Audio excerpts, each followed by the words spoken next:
गोकुल में भगवान शिव का आगमन हुआ। कैसी आर्द्रता, कैसी भावना है, जरा देखिए कथा के माध्यम से। त्रिपुंचम भाग भावेशु दुह्यतम ग्वाल वंदनम। भगवान शंकर ने जो गाय चरा रहे थे गोकुल के बाहर, ऐसे ग्वाल ग्वापालों को प्रणाम करके कहा, अरे भैया ग्वालो, मुझे मेरे भगवान से मिलना है, तनक तुम मुझे उसका पता बताओ। हमारे देश में महाभारत काल से पहले हमारे यहाँ गाय चराने वाले जो लोग रहते थे ना, ग्वाले गोपाले, उनको भी वेद कंठस्थ थे। इसीलिए लोग कहते हैं वेद तो गडरियों के गीत हैं। वेद गडरियों के गीत थे क्योंकि उस समय ही ऐसा था।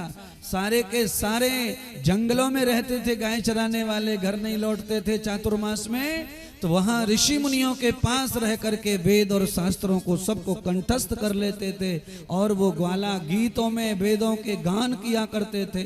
इसीलिए अंग्रेजों ने कहा था कि ये क्या वेद वेद करते हो, वेद तो तुम्हारे यहाँ गडरियों के गीत हैं, ये कोई विज्ञान नहीं है। अंग्रेजों को मालूम कहां था,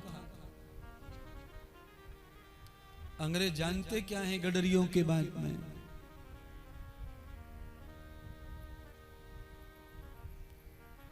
हमारे यहां तो हर चीज में शास्त्र है पहले से।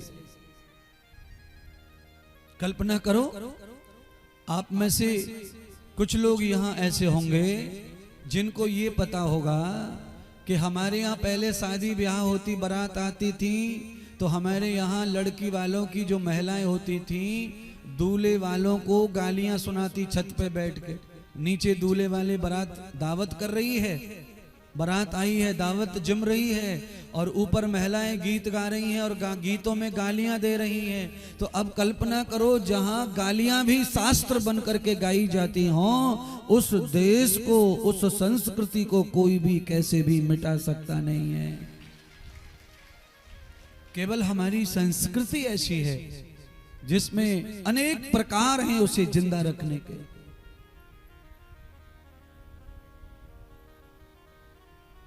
पर परिस्थिति समय के साथ बदलती है। आज महादेव ने ग्वाल वालों को मार्ग पूछा भगवान से मिलने का। आपको रास्ता अगर नहीं मिल रहा है तो आप ही बताइए। आजकल मोबाइल पर चलो गूगल होता है तो आदमी मैप वगैरह डाल करके रास्ता ढूंढ लेता है, कम खिड़की खोलता है, कम गाड़ी रोकता है, कम पूछता है। पर मैं थोड़े दिन पहले चला जाऊं, जब मोबाइल का सिस्टम नहीं था, तब हम लोग रास्ता पूछने के लिए क्या ये पूछते थे कि भाई तूने पीएचडी की है कि नहीं की है, पहले तो ये बता, हमें फिर रास्ता बताना, हमें जानो अपने गांव में, हमारा ये गांव है, हम भूल गए भाई, हमें मामा के यहाँ जाना है तो हम भूल गए भाई ना। रास्ते पर जो व्यक्ति खड़ा है वो कितना जानता है नहीं जानता है, पर रास्ता हम उससे भी पूछ लेते थे। इसीलिए भगवान का मार्ग हो, चाहे धर्म का मार्ग हो, चाहे ज्ञान का मार्ग हो, हम किसी से भी पूछते हैं तो एक कदम आगे की ओर ही जाते हैं, बल्कि पीछे की ओर जाते नहीं हैं। इसीलिए शास्त्र कहते हैं कि पूछने वाला कभी मूर्ख कहाता नहीं है। पूछन था मूर्ख नहीं। जितना हो सके पूछो, जितना हो सके जानो।